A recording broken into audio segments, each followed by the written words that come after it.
I've already described some of my personal experiences and struggles with the government's censorship industrial complex.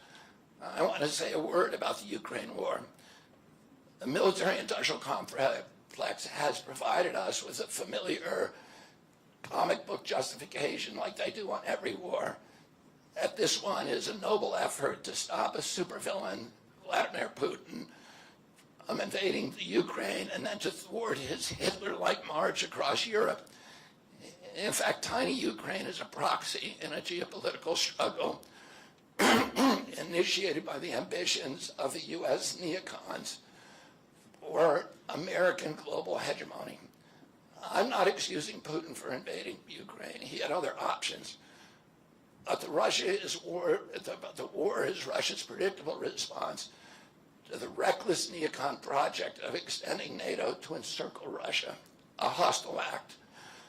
The credulous media rarely explain to Americans that we unilaterally walked away from 2 intermediate nuclear weapons treaties with Russia and then put nuclear-ready Aegis missile systems in Romania and Poland. This is a hostile act.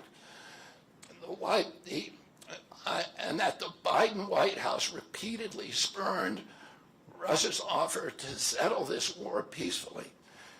The Ukraine war began in 2014 when U.S. agencies overthrew the democratically elected government of Ukraine and installed a hand-picked pro-Western government that launched this deadly civil war against ethnic Russians in Ukraine.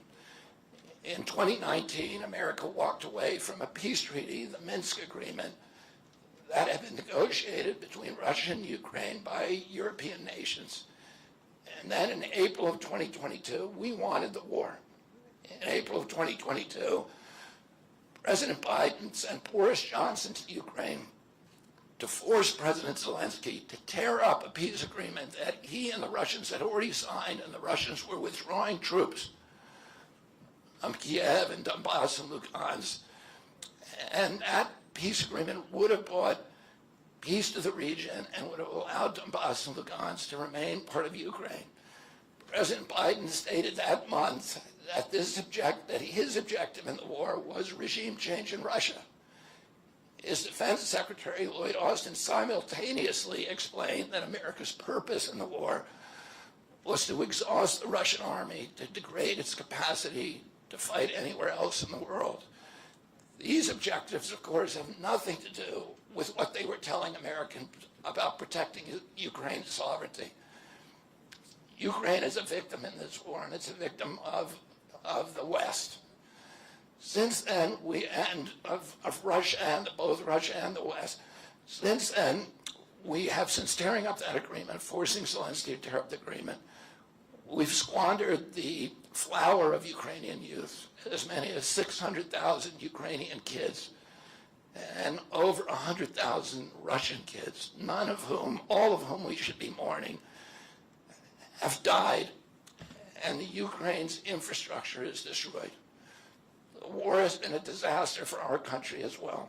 We squandered nearly $200 billion already, and these are badly needed dollars in our communities, suffering communities all over our country.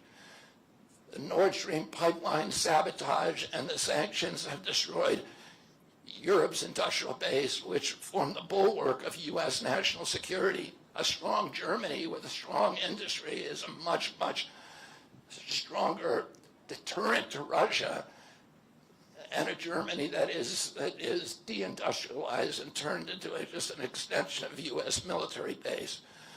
We've pushed Russia into a disastrous alliance with China and Iran.